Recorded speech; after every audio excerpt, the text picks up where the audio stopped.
নমস্কার, আমি গার্গী। আমার চ্যানেলে আপনাদের সবাইকে স্বাগত। তো আজকে আবারও একটা ডিমের রেসিপি নিয়ে আমি চলে এসেছি। তো এটা বেশ অন্যরকম একটা রেসিপি। এটা ডিমের ভাপা। তো ডিমের ভাপা দিয়ে আমরা একটা আজকে ডিমের রেসিপি বানাবো। তো চলুন রেসিপিটা কিভাবে করছি আপনারা সাথে থাকুন। আজকের রেসিপিটা শুরু করার জন্য আমাদের এই জিনিসগুলো প্রয়োজন হবে। এখানে ডিম নিয়ে নিয়েছি কটা, আর এখানে আছে পেঁয়াজ কুচি, লঙ্কা কুচি, টমেটো কুচি, আর এখানে কতগুলো কুচানো পেঁয়াজ, টমেটো আর আদা রসুন আছে। এটাকে আমরা পরে পেস্ট করে নেব। তো চলুন রেসিপিটা শুরু করা যাক। এবার একটা পাত্রে আমরা একটা একটা করে ডিম ফাটিয়ে নেব। ডিমগুলোকে আমরা এরকম করে ফাটিয়ে নিয়েছি। এরপরে এই যে রসুন, পেঁয়াজ আর টমেটো কুচিটা আছে এগুলো দিয়ে দেবো এক এক করে। এবারে একটু নুন আর সামান্য লঙ্কার গুঁড়ো দিয়ে দিলাম। এইবারে এই পুরো মিশ্রণটাকে ভালো করে ফাটিয়ে নিতে হবে।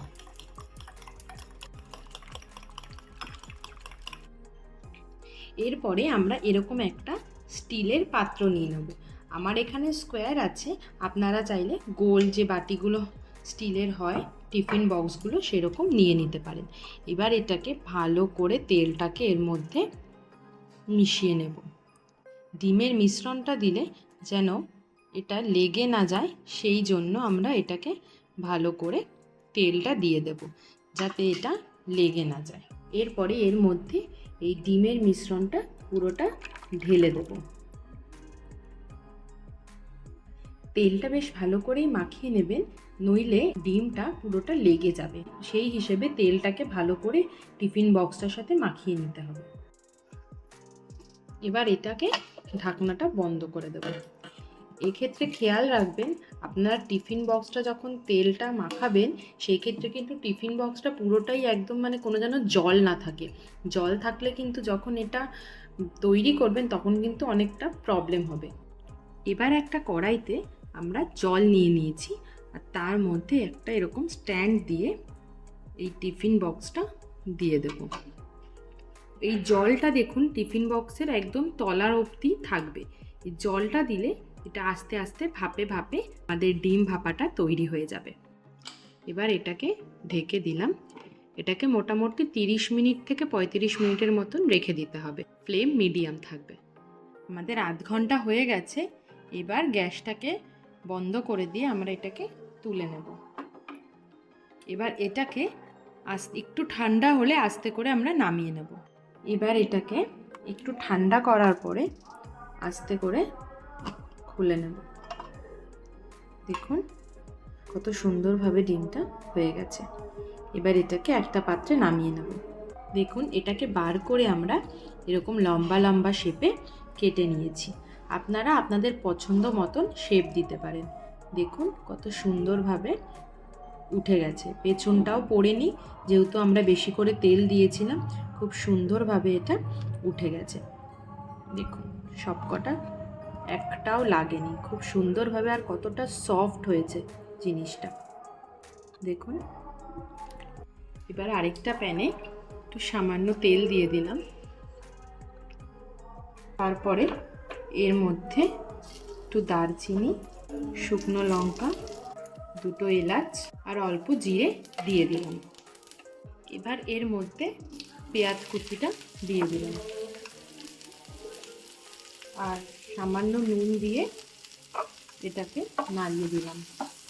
পেঁয়াজটা একটু নরম হয়ে গেলে এর মধ্যে একটু চিনি দিয়ে দেবো। তারপরে এটাকে সামান্য নাড়িয়ে এর মধ্যে আদা রসুন আর টমেটোর পেস্টটা দিয়ে দেব। এবার এটাকে ভালো করে কষিয়ে নেব। গ্যাসটা মিডিয়াম ফ্লেমে করে দেব। মশলাটা এরকম কষে গেলে এরপরে এর মধ্যে আমরা এই গুঁড়ো মশলাটা দিয়ে দেবো। এর মধ্যে আছে হলুদ গুঁড়ো, লঙ্কা গুঁড়ো, ধনে গুঁড়ো আর জিরে গুঁড়ো, সব 1 চামচ করে আমি দিয়েছি।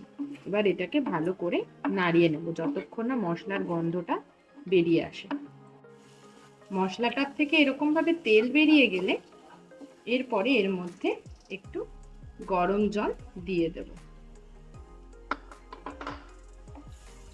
দিয়ে ভালো করে নাড়িয়ে নেব। এরপরে এক এক করে ডিমগুলোকে এখানে দিয়ে দেব। আপনারা আপনাদের পছন্দ মতন এখানে শেপ দিতে পারেন।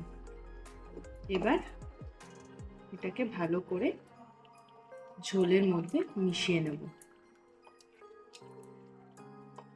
দেখবেন খুবই হালকা হাতে করবেন, কারণ ডিমগুলো এমনি সফট তো আপনারা বেশি নাড়ালে তখন ভেঙে যাওয়ার চান্স থাকে।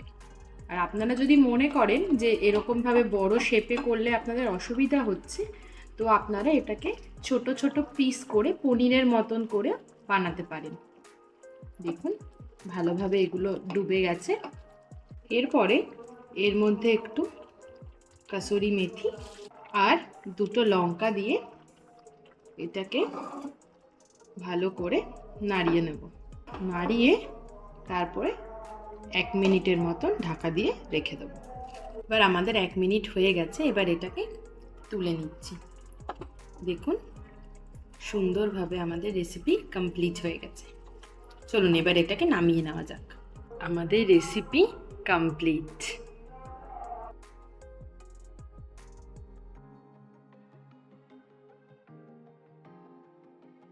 তো আপনারা দেখে নিলেন যে কীরকমভাবে ডিমের ভাপা রেসিপিটা আমরা তৈরি করে ফেললাম।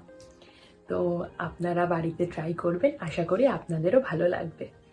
তো আজকে এইটুকুই, নেক্সট ভিডিওতে আপনাদের সাথে আবারও দেখা হচ্ছে। যদি ভিডিওটা ভালো লেগে থাকে তাহলে লাইক করে দেবেন, কমেন্ট করে দেবেন এবং শেয়ার করে দেবেন। আর সাবস্ক্রাইব করে দেবেন চ্যানেলটাকে, যাতে এরকম ভিডিও আমি আপনাদের কাছে বারবার নিয়ে আসতে পারি। তো আমার সাথে এতক্ষণ থাকার জন্য আপনাদেরকে অনেক ধন্যবাদ। সবাই ভালো থাকবেন, সুস্থ থাকবেন, আনন্দে থাকবেন। অনেক ধন্যবাদ, টাটা।